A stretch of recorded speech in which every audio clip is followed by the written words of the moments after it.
ابھی بات کر رہے تھے اور یہ صاحب اللہ اکبر طالبان کی. آپ کو معلوم ہے کہ وہ ملا محمد عمر کا بیان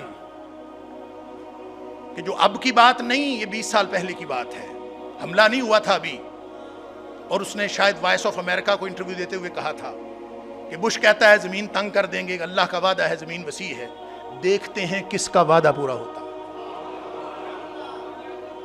اور آپ کو معلوم ہے کہ اللہ کی یہ سنت ہی نہیں ہے کہ جو اللہ پر توکل کر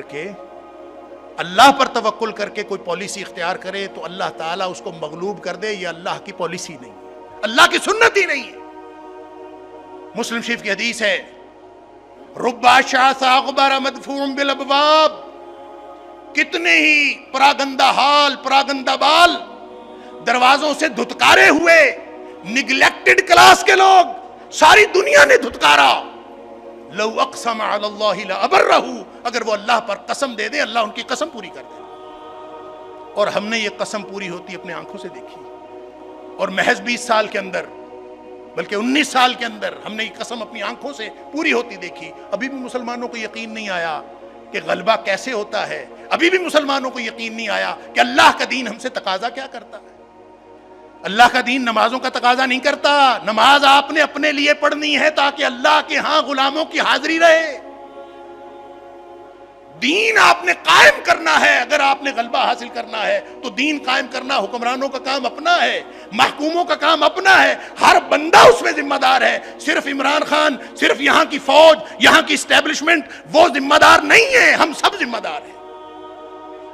لیکن ہم نے چھوڑ دیا. کس کا فوکس اللہ کے دین کے لیے مر مٹنا ہے. جہاد کو قتال کے معنوں میں لیں، کوئی دوسری بات نہیں ہے. اللہ کے دین کے لیے مر مٹنا کس کی ترجیح ہے؟ اگر یہ ترجیح نہیں ہے تو اللہ کے رسول صلی اللہ علیہ وسلم نے فرمایا جب تمہارے حالات یہ ہو جائیں نا، سلط اللہ علیکم ذلًا، اللہ تمہارے اوپر ذلت و رسوائی مسلط کر دے. کون مسلط کرے گا؟ سبحان اللہ. کیوں؟ دین اس کا آیا غلبے کے لیے. تم نے اللہ کا دین چھوڑ دیا، تم نے اپنا فوکس چینج کر لیا، تم نے اپنی ترجیح بدل لی. تو ٹھیک ہے پھر بھگتو، سلط اللہ علیکم ذلًا. تو کیا پھر اب واپسی کا کوئی راستہ؟ فرمایا لا ینزعہ، جس نے مسلط کی ہے نا وہی واپس کرے گا تو ہوگی نا.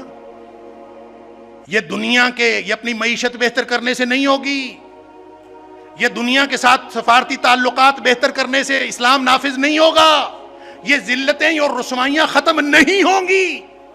یہ ختم کیسے ہوں گی؟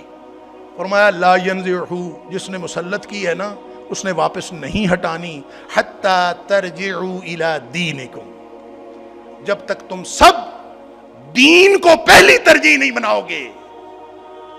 اس میں کس کو کہا ہے؟ عمران خان کو، وزیر اعظم کو، حکومت کو؟ نہیں، قوم. حتی ترجعوا الی دینکم.